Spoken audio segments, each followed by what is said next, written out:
The Ministry of Manpower, National Trades Union Congress and Singapore National Employers Federation have issued a joint advisory on COVID-19 vaccination in the workplace. Let's take a look at a few key points. First, employers should not make vaccination mandatory, and they cannot terminate or threaten to terminate employees if they decline to be vaccinated. But employers may require vaccination for higher risk employment settings and may state this requirement at the point of recruitment or advertisement for new hires. For a closer look, Executive Director of the Singapore Human Resources Institute, Alvin Goh, joins me now. Welcome to the show, Alvin. Alvin, when you spoke to Olivia on June 15th, you mentioned that there were ongoing discussions regarding guidelines on vaccination in the work setting, and today we are seeing these guidelines. How helpful are these for employers and employees?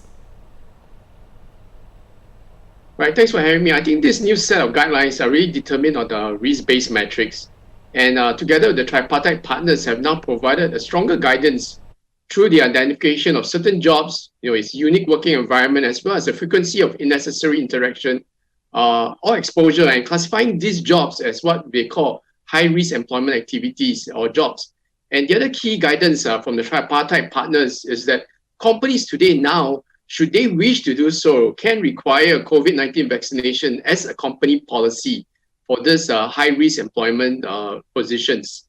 As we recover, and also on the top of that, companies can also now recover COVID-19 related costs, for example, testing costs or costs of stay-home notice, accommodation incurred by the employer from employees who somewhat at the end of the day decline vaccination, right? And I think on the other hand itself, it's also good to point out that under no circumstances should the employer terminate or threaten to terminate the services of an employee on the grounds of declining vaccination.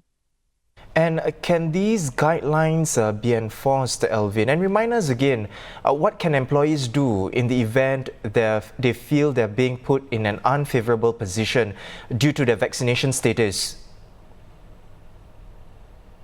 Right, at the end of the day, vaccination is still a very personal decision, and I believe very strongly that employees still can have that right to actually decide for themselves what is best, right? However, the new guidelines now allowed employers to include, as I mentioned earlier on, a company-wide policy to require COVID-19 vaccination for employees, right, who work in high-risk positions.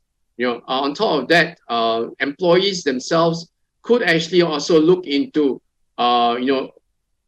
seeking help from the unions or from MOM for advice or some form of assistance should they find themselves in any unfavorable positions. But the bottom line here is that regardless of having that company-wide policy, under no circumstances should an employer terminate or threaten to terminate the services of any employee on the grounds of declining vaccination.